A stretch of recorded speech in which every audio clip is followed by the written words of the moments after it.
So, Ken, you'd rather be like Burma than like Belgium? Oh, well, certainly not, Tom. Good to be with you. The number, of course, that you're leaving out there is the underlying denominator. We're talking about 8% of GDP. In These are all numbers of spending as a percentage of GDP. Government spending as a percentage of GDP. That's right. And from the Heritage Foundation. 18% of our GDP.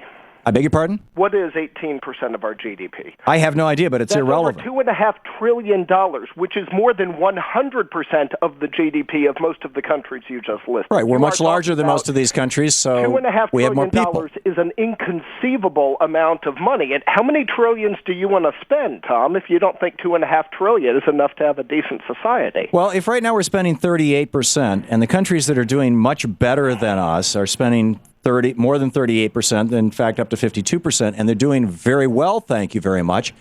I would rather be spending like them than like Burma that's spending less than us. In fact, I can't find any country that's spending under 18%.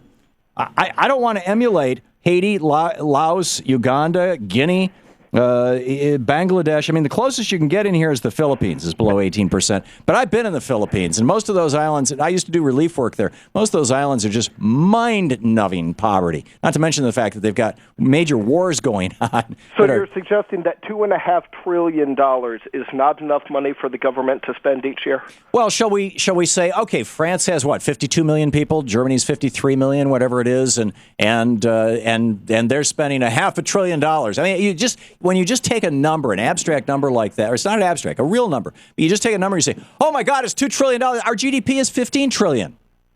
Ken, if our GDP is $15 trillion and we're only spending $2 trillion, then the countries, by the way, that look like they're doing really well are spending about 40% of their GDP, then we should be spending, if our GDP is $15 trillion, we should be spending around $6 or $7 trillion. And if we did that, like those countries, all of our kids could go to college for free. Everybody would have national health care. Everybody would have a stable and decent retirement. And like Germany, that's doing really, really well, they wouldn't even take a hit during the recession. How big is Denmark's military, Tom?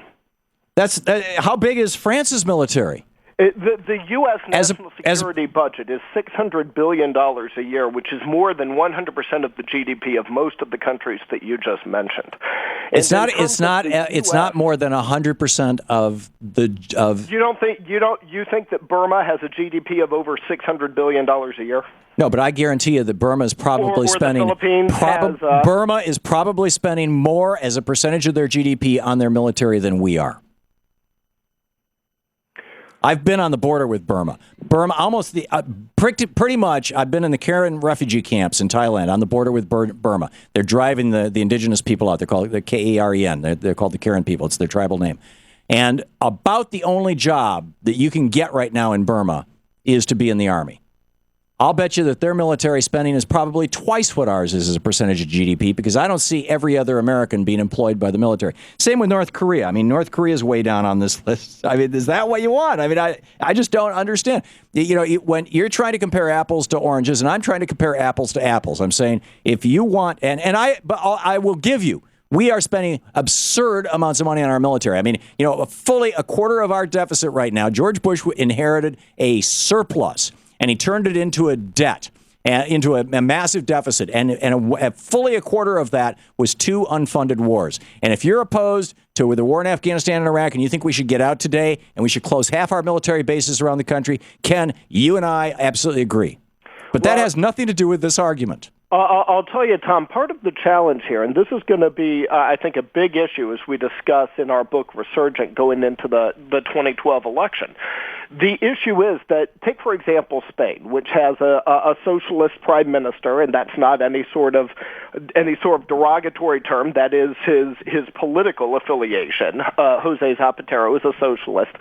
Spain is adopting a balanced budget amendment. There are other countries in Europe that are adopting a balanced budget amendment. The bottom line becomes, we need to balance our budget. And if Spain and many of the countries in Europe have pretty much no choice because they no longer have control over their own economies. They're members of the European Union. If you want the United States to have some foreign, do you think that the United Nations should take over our economy? Oh, certainly not. I'm a big proponent of U.S. Then why would you use the sovereignty. example of Spain having to bow to the European Central Bank's demand? I'm using the example that even regimes on the left can understand. Spain is not doing that willingly. That you don't need a degree in rocket science to understand. All you need, in fact, is a third-grade math education to understand that you can't spend more money than you take in. Then why has every president from George Washington through your beloved Ronald Reagan and Bushy's, and why has literally every president of the United States from the founding of this country been just fine with our country having some debt? I think it's an issue of a breaking point. This president, our current president, in one half of a presidential term, has amassed more federal debt than the first 100 Congresses, the first 200 years. None of which US would have history happened combined. had George Bush not had two unfunded wars, an unfunded Tom, if you want to blame Medicare Part George D Bush, you mandate, can go to the and American a people giant that- crash in our economy. I George guarantee you- and a tax cut for millionaires and billionaires. Those four things make up 100% of the deficit that that Barack Obama inherited. And you're going to blame that on Obama? No, Tom, what I'm saying is this. If you want to make the 2012 election about blaming George W. Bush, then liberalism is going to lose in 2012. You can't scream and moan about some previous administration and think that the American people are going nonsense. to entrust you with power for another 4 years. That is absolute nonsense. It's George nonsense W. that Bush you spent can't- half his that you can't administration claim blaming things on Bill responsibility and Clinton. move forward and still win. And Ronald Reagan was campaigning against Jimmy Carter 6 years into his administration. Oh, you don't want to go back to what Carter was doing? I remember that. I was alive then, Ken. So, actually, I think, campaigning against George W. Bush would work, but we'll see. Ken Klukowski, theacru.org. You can read all about it over there. Ken, thanks for being with us today. Thank you, Tom.